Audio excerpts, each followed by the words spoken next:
에베소서 4장 13절로 15절 말씀입니다. 우리가 다 하나님의 아들을 믿는 것과 아는 일에 하나가 되어 온전한 사람을 이루어 그리스도의 장성한 분량이 충만한 데까지 이르리니, 이는 우리가 이제부터 어린아이가 되지 아니하여 사람의 속임수와 간사한 유혹에 빠져 온갖 교훈의 풍조에 밀려 요동하지 않게 하려 함이라. 오직 사랑 안에서 참된 것을 하여 범사에 그에게까지 자랄지라. 그는 머리니 곧 그리스도라. 아멘. 오늘 말씀은 이제 성숙하는 한 해가 되기를 이제 소원하는 마음으로 준비했습니다. 그리스도인의 성숙이라고 하는 것에 관해서 나누려고 합니다. 아이가 자라는 거를 보면 참 경이롭습니다. 저는 이제 세 돌 지난 아이하고 이제 첫 돌 지난 두 손녀가 있는데, 태어나서부터 지금까지 자라가는 과정을 이렇게 지켜볼 수 있는 축복을 누렸습니다. 아이가 자라는 것, 육아를 이 자리에 계신 분은 거의 다 해보신 것 같습니다. 아이들이 자랄 때 보면 참 자랑거리가 많죠. 나하고 눈을 맞췄다, 옹알이를 시작했다, 이제 뒤집는다, 일어섰다, 걷는다, 이 모든 게 자랑거리입니다. 그래서 그런 이야기를 누군가와 나누면 나누는 사람은 참 좋은데 듣는 사람은 참 불편합니다. 이렇게 애 얘기를 이렇게 오래 하나. 그래가지고 그러잖아요. 손주 얘기하려면 얼마씩 내고 해라. 근데 왜 그럴까요? 나는 그렇게 자랑스러운데 왜 상대는 받아주질 않을까요? 그것은 그 아이가 한 일이 객관적으로 뛰어나서가 아니죠. 존재 자체에 대한 자랑입니다.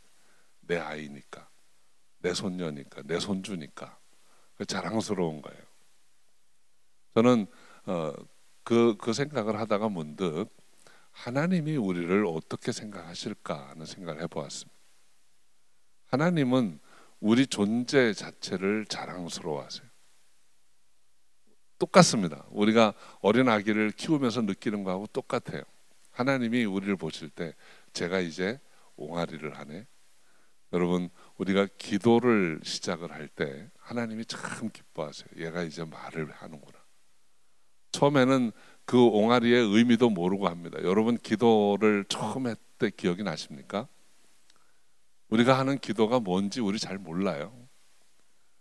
당장 뭘 좀 구하고 이거 좀 해주세요, 이거 있으면 좋겠어요 하는데, 하나님 보시기에 야, 그게 기도가 아니야. 그렇지만 옹알이를 처음 할 때 자랑스러웠던 것처럼 이제 입을 떼는구나, 입을 여는구나 하고 기뻐하세요.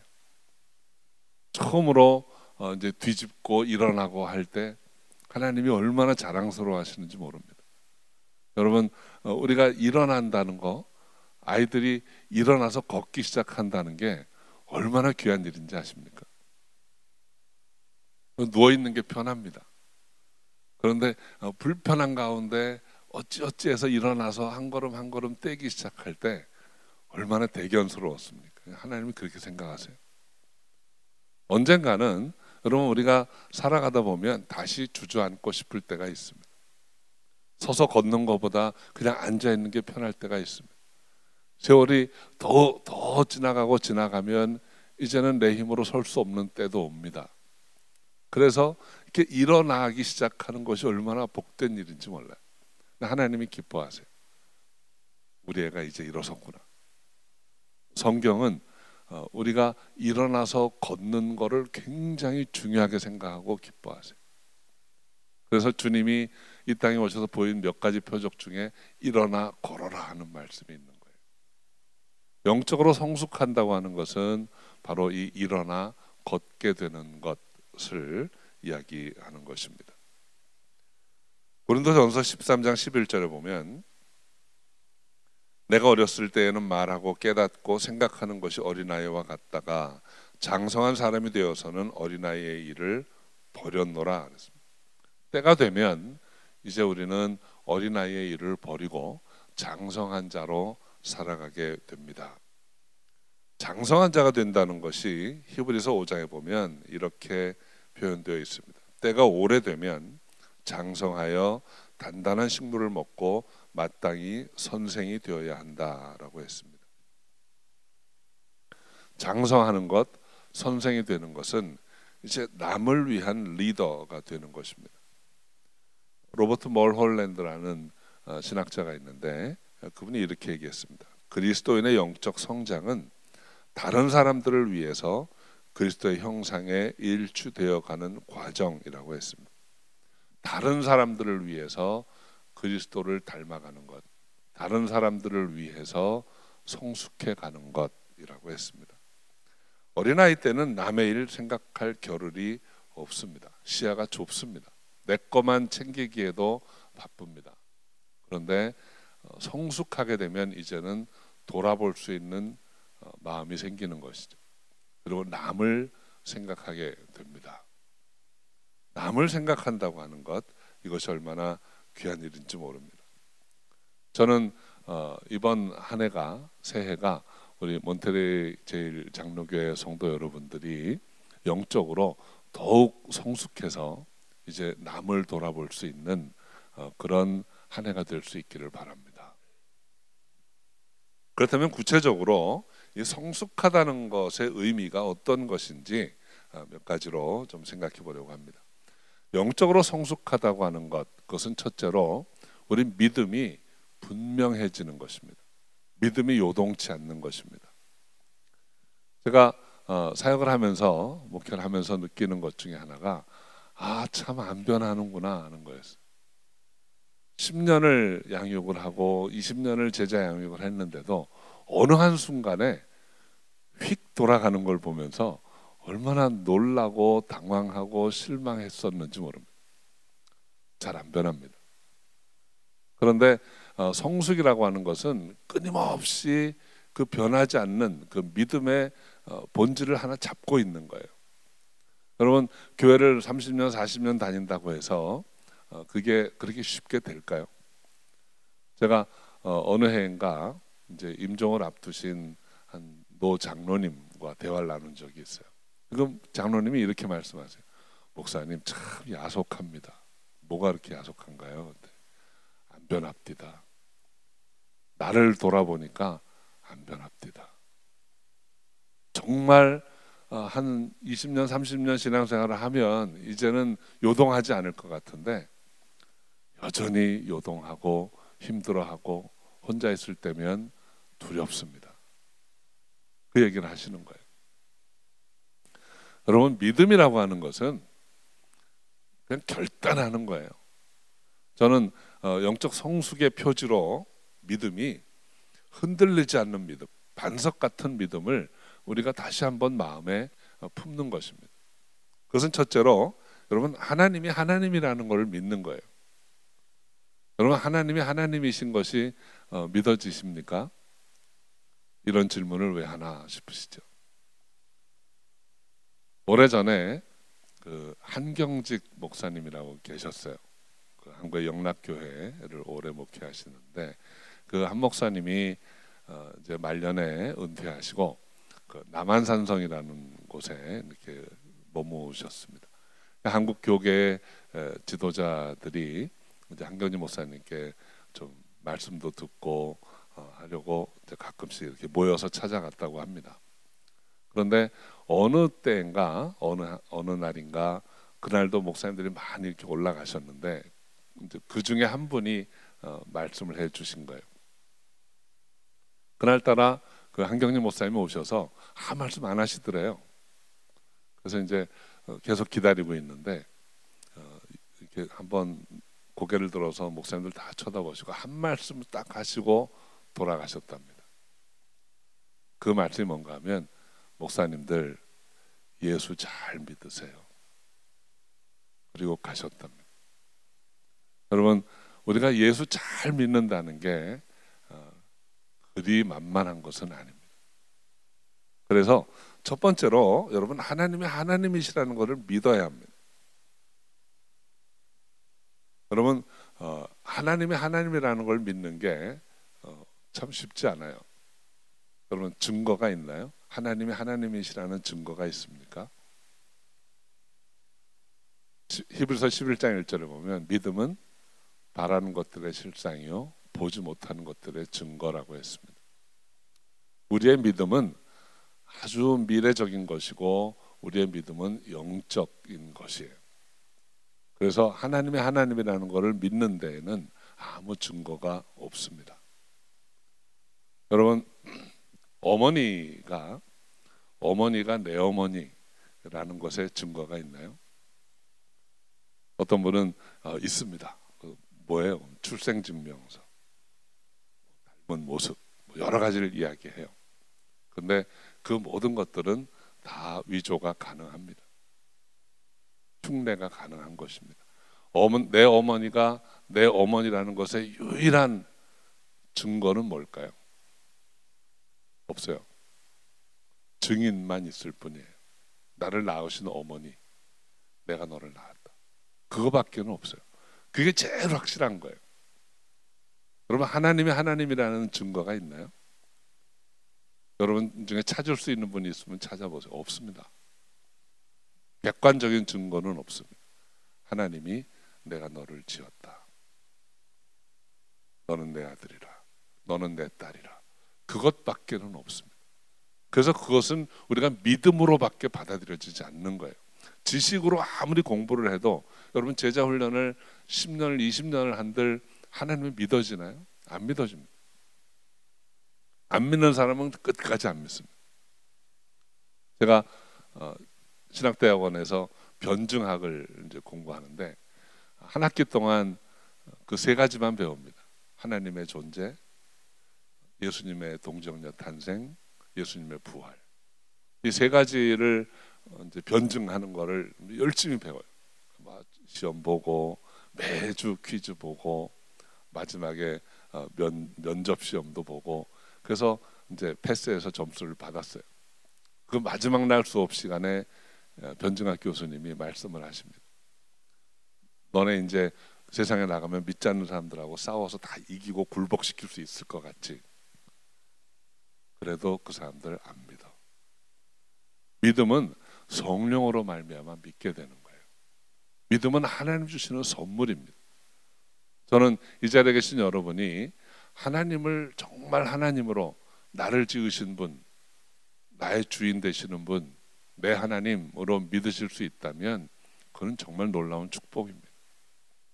그 믿음이 요동치 않는 믿음이기를 바랍니다. 사탄은 거짓말을 통해서 그걸 계속 흔듭니다. 너 하나님이 정말 하나님이라면 너한테 이런 일이 있겠어? 하나님이 정말 살아계시다면 왜 너한테 그런 어려움이 있어? 이렇게 계속 이야기해요. 그것은 증거를 이야기하는 거예요. 그런데 하나님을 믿는 데에는 증거가 필요한 게 아닙니다. 증인만 필요합니다. 하나님이 나를 지으시고 내 삶을 주관하신다는 것을 믿는 그 믿음이 요동치 않으시기를 바랍니다. 그 믿음이 있을 때 예수가 그리스도인 것이 믿어집니다. 그 믿음이 있을 때 성령이 나와 함께 하신다는 게 믿어지는 것입니다. 예수님은 우리 가운데 오셨다는 것, 그리고 성령께서 우리 안에 오셨다는 것이 믿어지는 것, 이것은 흔들리지 않는 하나님 주신 그 믿음만으로 가능한 것입니다. 그리고 여러분, 믿음은 객관적인 게 아니고 주관적인 것입니다. 그래서 믿음 안에서 하나님의 뜻을 찾아가는 여러분 되시기 바라요. 그리고 이 믿음이 분명하면 내가 누구인지가 비로소 깨달아집니다. 여러분, 여러분이 누구인가 하는 것에 대한 답은 여러분을 지으신 하나님과의 관계 안에서만 깨달아집니다. 저는 성경을 통해서 제일 은혜 많이 받고 좋아하는 말씀이 너는 내 사랑하는 아들이라 내가 너를 기뻐하노라 하는 말씀이에요. 여러분, 예수님이 이 땅에 오셔서 많은 일들을 하시고 많은 말씀을 나누셨는데 그렇게 할 수 있었던 가장 큰 힘, 가장 큰 원동력이 되었던 것은 하나님께서 예수님이 이 세상에 처음 나오셨을 때, 공생애를 시작하실 때 주님께 들려주셨던 말씀입니다.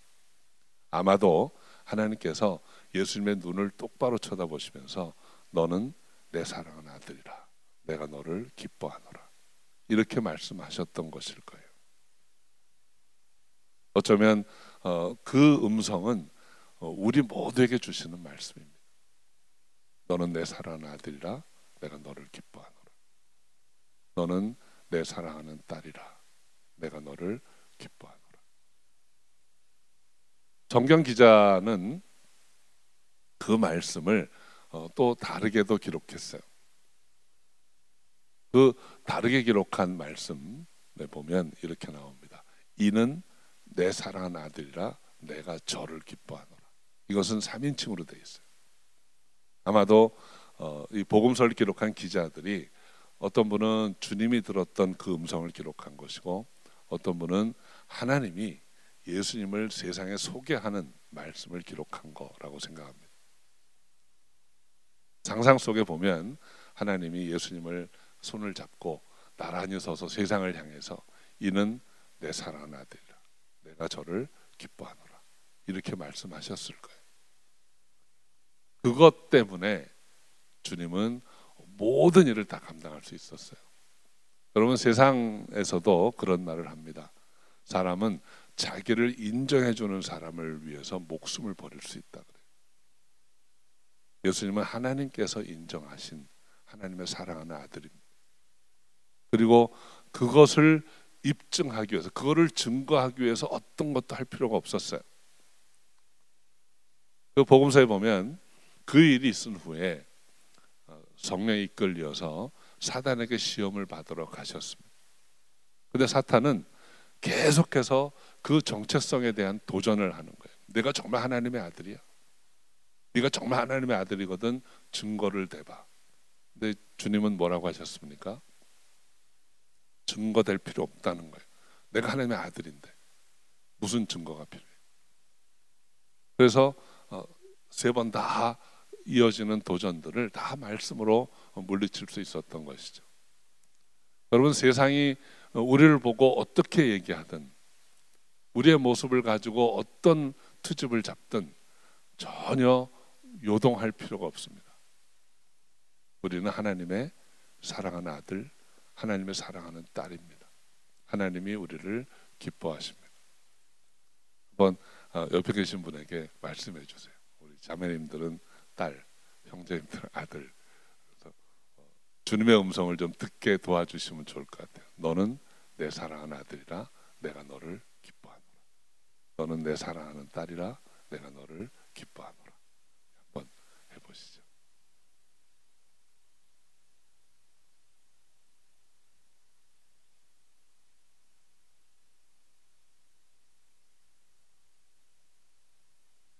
저는 가끔 그런 일을 할 때가 있습니다.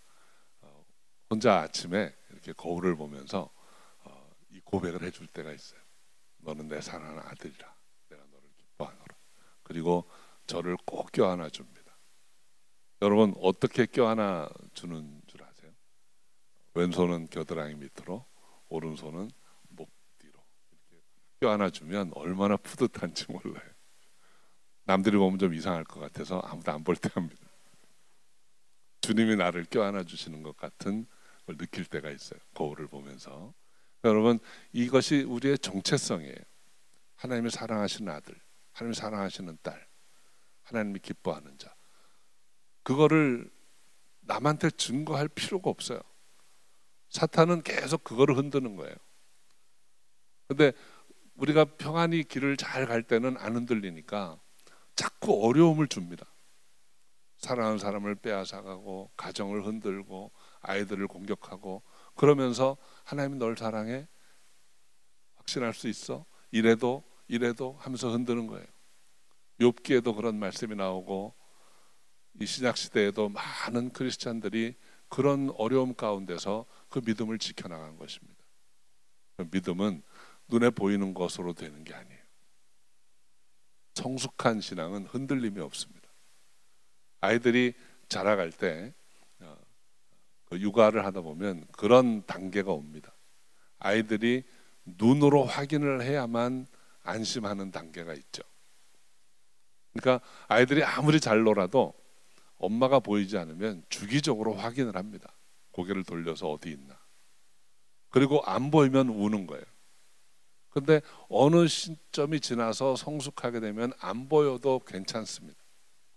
내 눈에 안 보여도 어머니가 있다는 것을 깨닫는 시기가 옵니다. 그때가 되면 안 보여도 울지 않습니다. 학교에 갈 수 있습니다. 아빠 또는 엄마가 직장에 가도 두려워하지 않습니다. 내 눈에 안 보여도 거기 계신 줄 알기 때문에. 그게 성장의 표식이에요. 우리 주 안에서도 우리의 믿음도 그렇게 자라가는 것입니다.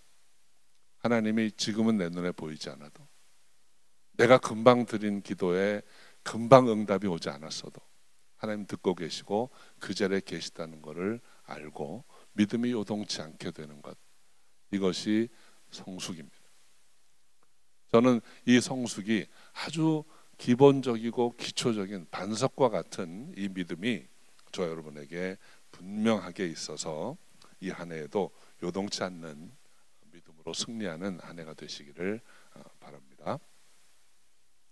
두 번째로, 우리가 영적으로 성숙하면 순종하는 자가 됩니다. 행함이 따르는 믿음을 갖게 됩니다. 신약성경 야고보서에 보면 행함이 없는 믿음은 죽은 믿음이라 그랬습니다. 우리가 말과 혀로만 할 수가 있고 때로는 행함이 따르지 않을 때가 있어요. 신앙생활을 잘하는 것 같은데 말과 혀로만 하고 행함이 따르지 못할 때가 있다는 것입니다. 사람은 서로 보면서 속기도 하고 넘어가 주기도 하는데 우리 하나님은 우리의 모든 걸 다 아시고 보시기 때문에 그렇게 넘어가지 않으세요.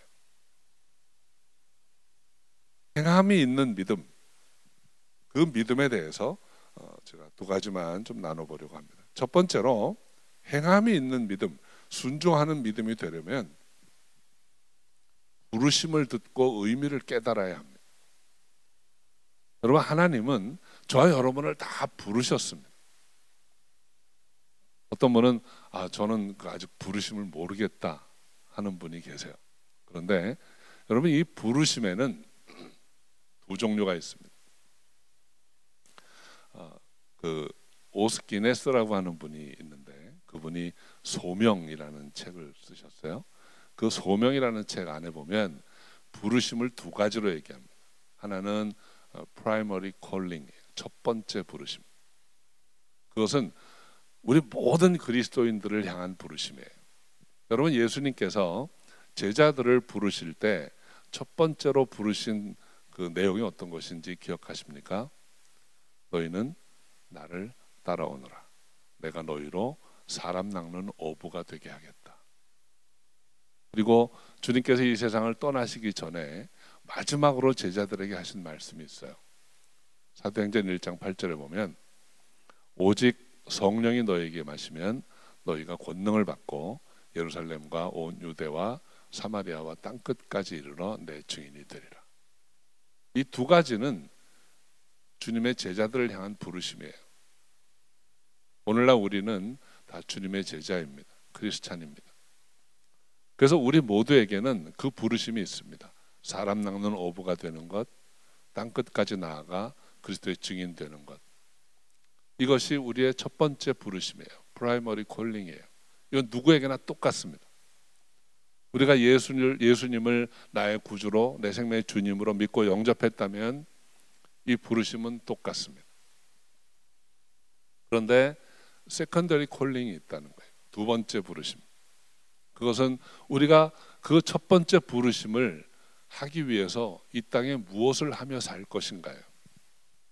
어떤 사람은 교사를 하고, 어떤 사람은 사업을 하고, 어떤 사람은 군인으로, 어떤 사람은 의사로 여러 가지 일들을 하면서 살아갑니다. 그런데 우리가 어디에서 무슨 일을 하건 우리의 부르심은 사람 낚는 어부가 되는 것이고 그리스도의 증인이 되는 거예요. 이 첫 번째 부르심과 두 번째 부르심의 우선순위를 혼동을 하면 삶의 의미를 잃어버리게 됩니다. 그래서 이 두 번째 부르심은 이 직업이라고 할 수 있죠. 두 번째 부르심은 바뀔 수 있어요. 어떤 거 하다가 안 되면 그만하고 다른 거 해도 되고, 이거 하다 안 되면 저거 해도 됩니다. 그런데 첫 번째 부르심은 그리스도인에게는 타협되지 않고 바뀌어지지 않는 것입니다. 우리는 삶의 어느 자리에 있으나 사람 낚는 어부입니다. 우리는 삶의 어느 자리에 있으나 그리스도의 증인으로 살아가는 것입니다. 우리가 말하고 생각하고 행하는 모든 것들이 그리스도를 증거하고 있는 거예요. 이 부르심의 의미를 분명히 깨달으셔야 합니다. 두 번째 부르심이 내 첫 번째 부르심이라고 착각을 하게 되면 그것 때문에 다른 걸 할 수 없어요. 그런데 첫 번째 부르심의 의미가 분명하면 이것 때문에 이거 바꿀 수 있습니다. 저희 교회에 이제 영어부가 있어요. EM, English Ministry가 있는데 거기에 청년들이 저희 교회 청년들은 간호원들이 많습니다. 거의 다 간호원이에요.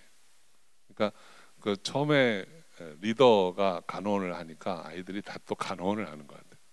그런데 그 큰 아이가 제일 큰 아이가 간호원을 하면서 나이트 시프트를 했어요. 그래서 왜 나이트 시프트라는 거 힘들지 않니? 그러니까 그거 하면 주의를 보장을 해준대요. 주일날 근무 안 하게 해준답니다. 그 병원에서. 그래서 자기는 주의를 온전히 지키기 위해서 나이트 시프트를 한대요. 그러니까 그 아이가 그러니까 가정교회 지도자, 그러니까 리더를 했는데 그 같은 후배 아이들이 다 그렇게 하는 거예요. 그래서 아이들이 전부 주일날 다 나와 있어요. 보통 이제 일반적으로 간호원들 하면 언제 근무가 이렇게 돌아올지 모르기 때문에 빠지기도 하는데, 그러니까 이 아이들이 그런 우선순위를 정하고 사는 아이들. 하나님의 은혜라고 하는 것은 결국 내 삶의 우선순위를 어디에 두고 있는가, 주님이 나를 어디로 부르셨는가 하는 것을 알고 살아가는 것입니다. 그 부르심의 의미를 분명히 알 수 있는 저 여러분 되시기를 바랍니다. 두 번째는 그 부르심을 알았다면 이제는 순종해서 나아가는 것입니다. 여러분, 세상에서 제일 편한 삶의 방식이 순종자로 살아가는 거예요. 어제 저녁에 몇 분 장로님들과 함께 식사를 했는데 그 중에 한 분이 그런 말씀을 하셨어요. 순종하는 길이 편한 길입니다. 순종하는 길, 반항하지 않고 순종하는 길이 편한 길입니다. 더 자세한 얘기는 제가 말씀드리지 않겠는데 순종자로 살아가는 게 귀하고 축복된 길입니다. 여러분, 가끔 우리가 그런 생각할 때가 있어요. 하나님의 말씀이 어렵다라고 생각을 해요. 하나님의 말씀이 어렵습니까? 냉정하게 하나님의 말씀은 어렵지 않아요. 굉장히 쉽습니다. 여러분, 요한복음 3장 16절 말씀 아마 다 암송하시죠? 하나님이 세상을 이처럼 사랑하사 독생자를 주셨으니 이는 저를 믿는 자마다 멸망치 않고 영생을 얻게 하려 함이라. 어려운 단어 있나요? 그중 어려운 문장이 있습니까? 믿기가 어려운 거죠. 이해하기 어려운 건 없어요. 주 예수를 믿으라 그리하면 너와 내 집이 구원을 얻으리라. 어려운 단어 하나도 없습니다. 문장이 복잡하고 이해하기 어려운 것도 아닙니다. 다만 믿기가 어려울 뿐입니다. 그런데 그 믿기 어렵다, 그것도 속이는 거예요. 여러분, 10계명 있는데 10계명대로 사는 게 쉬울까요? 아니면 계명을 어기고 사는 게 쉬울까요? 아주 단순하게 생각해도 계명에 순종해서 사는 게 훨씬 쉽고 삶이 단순합니다. 살인하지 마라 그러면 안 하면 돼요. 간음하지 마라 안 하면 돼요. 하려고 하면 복잡합니다. 인생이 꼬입니다. 그런데 왜 하나요? 많은 사람들이 속아서 하는 거예요. 사탄이 해봐 하면 재밌어, 좋아. 그것 때문에 속아서 하는 거예요. 그 어려운 일을. 근데 말씀대로만 살면 그렇게 쉽고 편안하고 좋을 수가 없어요. 순종하며 사시기 바랍니다. 순종하며 사는 길이 복된 길이에요. 가끔 제가 사역을 하다 그런 경험이 많이 있어요. 이제 어디 선교지 갑시다. 저희 교회는 성도님들이 선교지를 함께 많이 다녔어요. 갑시다 그러면 아멘 하고 가는데 어떤 사람은 꼭 기도해 보겠습니다 그런 분이 있어요. 그럼 기도는 평소에 하는 거예요. 주님이 말씀하실 때는 그냥 아멘 하면 되는 거예요. 그거 할까 말까 기도하는 거는 바람직한 태도가 아닙니다.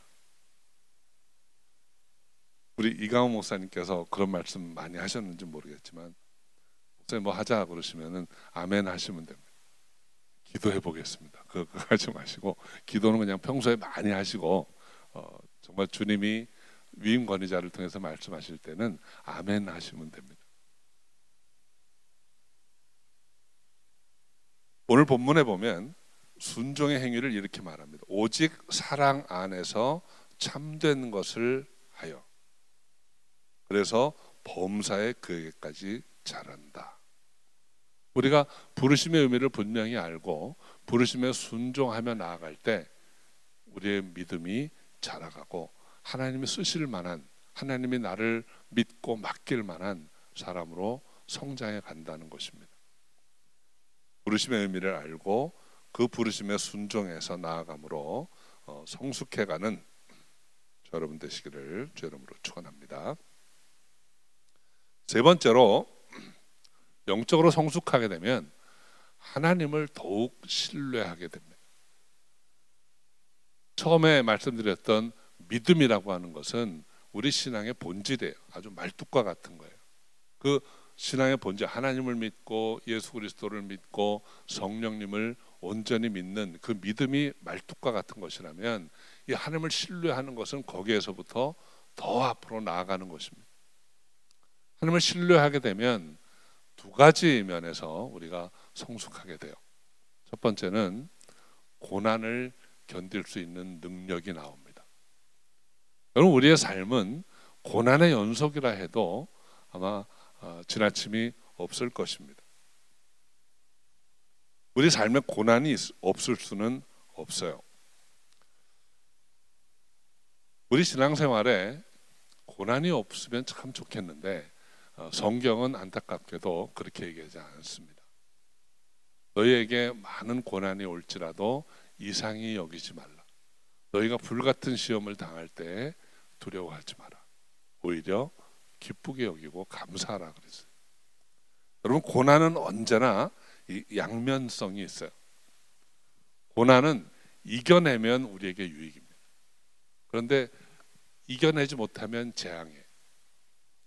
고난은 항상 두 가지 측면이 있다는 사실을 기억하시기 바랍니다. 그래서 하나님이 고난이 올 때 우리를 바로 끄집어내지 않고 옆에서 놔두시는 거예요. 어제 아침에 잠깐 말씀드렸지만 고린도후서 1장 4절에 보면 모든 환난 가운데 우리를 위로하시는 하나님이세요. 고난의 의미를 알려주시고 고난을 이길 수 있도록 우리에게 용기를 주시고 우리를 권면하시고 우리를 북돋아 주시는 거예요. 그 우리로 하여금 이겨내게 하시는 것입니다. 왜냐하면 우리가 고난을 이겨내게 되면 우리는 더욱 성숙하게 되고 그 고난에서 더 많은 유익을 얻기 때문이죠. 하나의 간단한 예를 들면 출산의 고통입니다. 출산의 고통은 이겨내면 축복입니다. 근데 이겨내지 못하면 재앙입니다.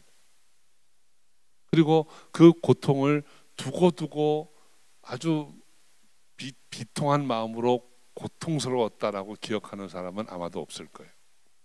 그 열매가 있기 때문에, 생명을 얻었기 때문에, 그 고난을 넘어서서 우리가 축복 가운데로 나아갔기 때문에 그것을 고통이라고 생각하지는 않습니다. 우리가 믿음 안에서 살아갈 때에도 똑같아요. 여러분, 전도하고 양육하는 것이 아이 낳는 것과 거의 비슷합니다. 얼마나 힘든지 모릅니다.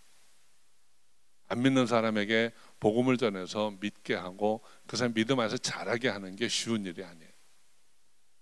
그런데 경험해 보신 분들이 있을지 모르겠지만 내가 전도해서 양육한 사람이 꼭 한 번은 나를 힘들게 합니다. 아프게 합니다. 자기가 더 컸다고 생각합니다. 여러분 자녀들도 똑같죠. 아마 청소년기를 지나보면서 부모를 한 번쯤 무시해 보지 않은 사람 없을 거예요. 저는 처음으로 저희 아버지가 만만해 보였던 적이 있어요. 아버지한테 바둑을 배웠는데 고등학교 2학년쯤 되니까 저희 아버지의 바둑수가 보이는 거예요. 그래서 바둑을 이길 수 있다고 생각을 하니까 그때부터 아버지의 모든 걸 하나하나씩 이렇게 보고 판단을 하게 되더라고요. 내가 저 위치에 있으면 저러지 않을 텐데. 근데 대학교쯤 다닐 때 보니까 이제 내가 아버지보다 더 많이 아는 것 같아요. 조금씩 무시하는 마음이 생기고, 그러다가 아이를 낳아 보니까 좀 아이가 조금 더 커가니까 그 아이가 제가 품었던 마음을 품는 그 나이가 지나니까 생각하게 되더라고요. 우리 아버지는 그때 나를 어떻게 대하셨을까? 여러분 영적으로 성숙하다는 것도 똑같습니다. 우리가 어느 정도 잘하게 되면 하나님도 만만해 보일 때가 있고 주님도 만만해 보일 때가 있고 성경에 나오는 많은 제자들이 우스워 보일 때가 있어요. 이 인간은 도대체 왜 이런 거지? 근데 우리가 어느 순간이 지나게 되면 그런 게 아니었구나. 그걸 이제 슬슬 깨닫게 되는 것이죠. 여러분 고난은 이겨내야 하는 것입니다. 그리고 그것을 이기기 위해서는 하나님을 신뢰해야 되는 것입니다. 그리고 다시 말씀드려서 하나님을 전적으로 신뢰하게 되면 고난을 두려워하지 않고 이겨낼 수 있는 때가 오는 것입니다. 두 번째로 하나님을 전적으로 신뢰하면 하나님의 약속의 때를 기다릴 수 있습니다. 여러분 이 성경에 나오는 많은 이야기, 성경에 나오는 많은 중요한 믿음의 위인들의 삶을 보면 그들의 삶의 대부분은 기다림이었다는 것을 알 수 있습니다. 그럼 아브라함은 하나님의 약속을 받았어요. 그런데 그 약속이 아주 작은 만큼 성취될 때까지 오래 기다렸습니다. 75세에 처음 부르심을 듣고 하란으로 이주해 왔습니다. 25년 걸렸습니다. 거기에서 아이를 낳을 때까지 오랜 시간을 아마 씨름하면서 보냈을 거예요. 아이를 약속의 아들 이삭을 낳고도 또 그 아이가 언제 자라서 하늘의 별 바다의 모래같이 아이를 낳을 것인지 불확실한 가운데 계속 기다렸습니다. 그리고 그는 큰 민족을 이루는 거 보지 못하고 갔습니다. 어쩌면 평생을 약속 듣고 기다리다 갔다 해도 과언이 아니에요. 야곱은 장자권을 어떻게 억지로 해서 얻었습니다. 그런데 그것이 실현될 때까지 오랜 세월을 아주 짧게 20년, 길게 보면 한 30년 이상을 기다렸습니다. 다윗이 왕으로 기름 부음을 받은 후에 왕이 될 때까지 그는 오랜 세월을 기다려야 했습니다. 예레미야 선지자 같은 경우는 하나님의 말씀을 대언하는 귀한 사역을 감당했는데 사람들이 안 듣습니다. 한 20년쯤 지난 뒤에 예레미야가 하나님에게 따집니다. 저 이제 그만할래요. 20년이나 똑같은 이야기를 하는데 안 듣습니다. 하나님이 대꾸도 안 하세요. 끝까지 하는 것입니다. 여러분 주님은 예수님이 이 땅에 오셔서 제일 많이 하신 일이 기다린 거예요. 모태에서 10달을 기다리시고 태어나서 공생애 할 때까지 30년을 기다리시고 공생의 자리에 나오셔서는 십자가를 질 때까지 3년 이상 기다리셨습니다. 그 마지막에 딱 한 가지 일을 하신 거예요. 여러분 이 기다림이라고 하는 것은 우리의 삶에 늘 경험되어져야 하고 그리고 이것을 기쁨으로 알고 나아가야 하는 것입니다. 그럼 미국의 프로야구 메이저리그에 어린아이들이 어린 소년 청소년들이 드래프트가 됩니다. 프로야구에 드래프트가 되면 그때부터 아주 힘든 기다림의 시간이 기다리고 있어요. 메이저리그에 드래프트 되었다는 말은 앞으로 6단계를 거쳐가야 하는 기다림의 시간이 남아있다는 거예요. 숏 시즌 A, 로우 A, 하이 A, 더블 A, 트리플 A 이걸 다 지나가야 돼요. 그 마이너리그를 지나가야 메이저리그에 들어갈 수 있습니다. 그런데 그 모든 단계를 다 지났다고 해서 들어가는 게 아니에요. 메이저리그에 빈자리가 나야 돼요. 그러니까 고등학교 졸업하면서 드래프트가 되면 모든 걸 다 얻은 것 같아요. 근데 그 뒤에 기다리고 있는 시간은 참으로 요원한 시간들이에요. 한 통계를 보면 2011년, 2000년부터 2011년까지 프로야구에 드래프트된 전체 아마추어 선수가 17,925명이라고 합니다. 17,900명이 이제 드래프트 됐다. 그리고 꿈을 안고 들어갔어요. 그런데 그 중에 메이저리그에서 한 번이라도 후보 선수로라도 한 번이라도 뛴 사람이 몇 명이나 될까요? 1,300명밖에 안 돼요. 그러니까 여러분 그 많은 청년들이 나는 이 다음에 마이너리그 선수가 될 거야 라는 꿈을 갖고 들어가는 사람이 있을까요? 없습니다. 다 메이저리그가 되어서 어느 팀에 가서 어쩌면 월드시리즈에 나가서 한번 뛰어보고 싶은 꿈을 가지고 갔을 거예요. 근데 그대로 다 되는 게 아닙니다. 열심히 준비하고 기다린 사람들만이 그 일을 해낼 수 있는 것이죠. 저는 작년에 이제 우리 선교사 훈련원을 맡아서 사역을 하는데 그 중에 이제 인도의 콜카타라고 하는 지역에 이제 단기 선교를 간 적이 있어요. 가게 되면 이제 좀 격지로 먼 곳으로 갑니다. 그 인도에 이제 다녀와 보신 분이 혹시 이제 계시면 공감하실 수 있는데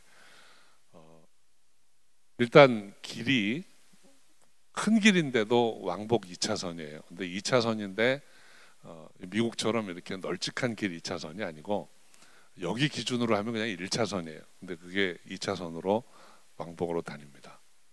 저는 멀미를 좀 해가지고요. 늘 버스를 타면 맨 앞에 앉아요. 그래서 이제 멀미를 피하려고 맨 앞에 앉았는데 차가 굉장히 빠른 속도로 달리는데 그 좁은 길에 마치 이렇게 정면 충돌을 할 것처럼 달려옵니다. 차들이. 그렇게 가다가 이렇게 결정적인 순간에 싹 비켜서 이렇게 가고 또 달려오다가 싹 비켜 이렇게 해가요. 그러니까 뭐 멀미할 겨를이 없더라고요. 긴장해가지고 너무나 막 두렵기도 하고 괜히 앞에 앉았다 이런 생각이 들 정도로 힘들었어요. 근데 그런 길을 보통 2-3시간을 이제 달려갑니다. 참 힘든 여정이에요. 근데 그 정도 가고 나면 이제는 차가 들어갈 수 없는 길이 있기 때문에 릭샤라고 하는 게 있어요. 그런 이제 오토바이를 개조해 가지고 뒤에다가 이렇게 사람들이 앉을 수 있게 자리를 만들었어요. 그래서 거기에 한 5-6명이 또 앉아서 이제는 포장 안 된 비포장길을 또 한 30분 이상 갑니다. 그리고 거기까지 가면 이제 그런 길도 없어요. 그래서 그때부터는 내려서 다 짐을 들고 아이들 줄 먹을 것, 뭐 앰프 이런 거 다 들고 또 갑니다. 그렇게 해서 가면 숙소에서 떠나서 대략 한 4시간에서 5시간 지나서 가게 돼요. 그럼 거기에 모여있는 아이들, 모여있는 사람들에게 복음을 전하고 언어가 안 통하니까 무언극을 합니다. 그렇게 해서 공연을 하고 전도를 하고 이제 돌아 나오는 거예요. 그러니까 한 20분에서 30분 정도 하기 위해서 4시간 이상 힘든 길을 갑니다. 처음에는 이거 되게 비효율적이다 라는 생각을 했어요. 그런데 한 번 하루 또 하루 이렇게 사역을 하다 보니까 그렇지, 이 기다림의 시간이 있기 때문에 이 사역이 있는 거야 라는 생각을 하게 됩니다. 가끔 우리는 신앙생활을 하면서 이 기다림을 못 견뎌 하는 경우들이 참 많아요. 여러분, 기도도 기도의 본질 중에 하나는 기다림입니다. 우리 기도하고 하나님의 응답을 기다려야 됩니다. 우리는 우리가 정해놓은 시간에 응답이 안 오면 응답 못 받았다라고 생각을 해요. 근데 하나님은 그분의 때에 응답하시는 분이지 우리가 정해놓은 시간에 응답하시는 분이 아닙니다. 믿음이 성숙하다고 하는 것은 그 하나님을 신뢰하는 것입니다. 우리가 어떤 형편, 어떤 어려움 가운데서도 하나님을 신뢰함으로 그것을 이겨낼 수 있는 믿음이 되는 것이고, 하나님을 신뢰하게 되면 어떤 상황 가운데서도 하나님의 손길을 기다릴 수 있는 자가 되는 것입니다. 저는 저와 여러분이 그렇게 믿음 안에서 성숙해 가시기를 소원합니다. 영적으로 성숙하게 되면 첫째는 믿음이 분명해집니다. 하나님을 나의 하나님으로, 예수님을 나의 구주로, 성령님을 내 안에 계신 하나님으로 믿게 됩니다. 이 믿음이 요동치 않게 되면, 이 믿음이 흔들리지 않게 되면 우리는 어떠한 일도 해낼 수가 있는 것입니다. 그래서 우리의 정체성이 분명할 때 우리는 소명을 알게 돼요. 하나님 나를 어디로 부르셨는가? 저는 저와 여러분의 삶을 하나님이 부르셨다라는 것을 여러분이 다시 한번 기억하시고 그 부르심의 의미를 각자가 정리하시고 깨달으시기 바랍니다. 그리고 그 부르심의 우선순위를 두고 행함으로, 순종함으로 나아갈 수 있는 저 여러분 되시기를 바랍니다. 그리고 믿음이 성숙하게 되면 하나님을 더욱 신뢰하게 됩니다. 어떠한 어려움 가운데서도 그 어려움을 이겨낼 수 있는 믿음이 생기고, 그리고 하나님께 구하고 하나님께 바란 모든 일들을 기다림으로 성취해낼 수 있는 믿음이 되는 것입니다. 새해에는 그런 믿음으로 주 안에서 더욱 승리하시고 하나님께 영광 돌리는 그러한 저와 여러분이 다 되시기를 주의 이름으로 축원합니다.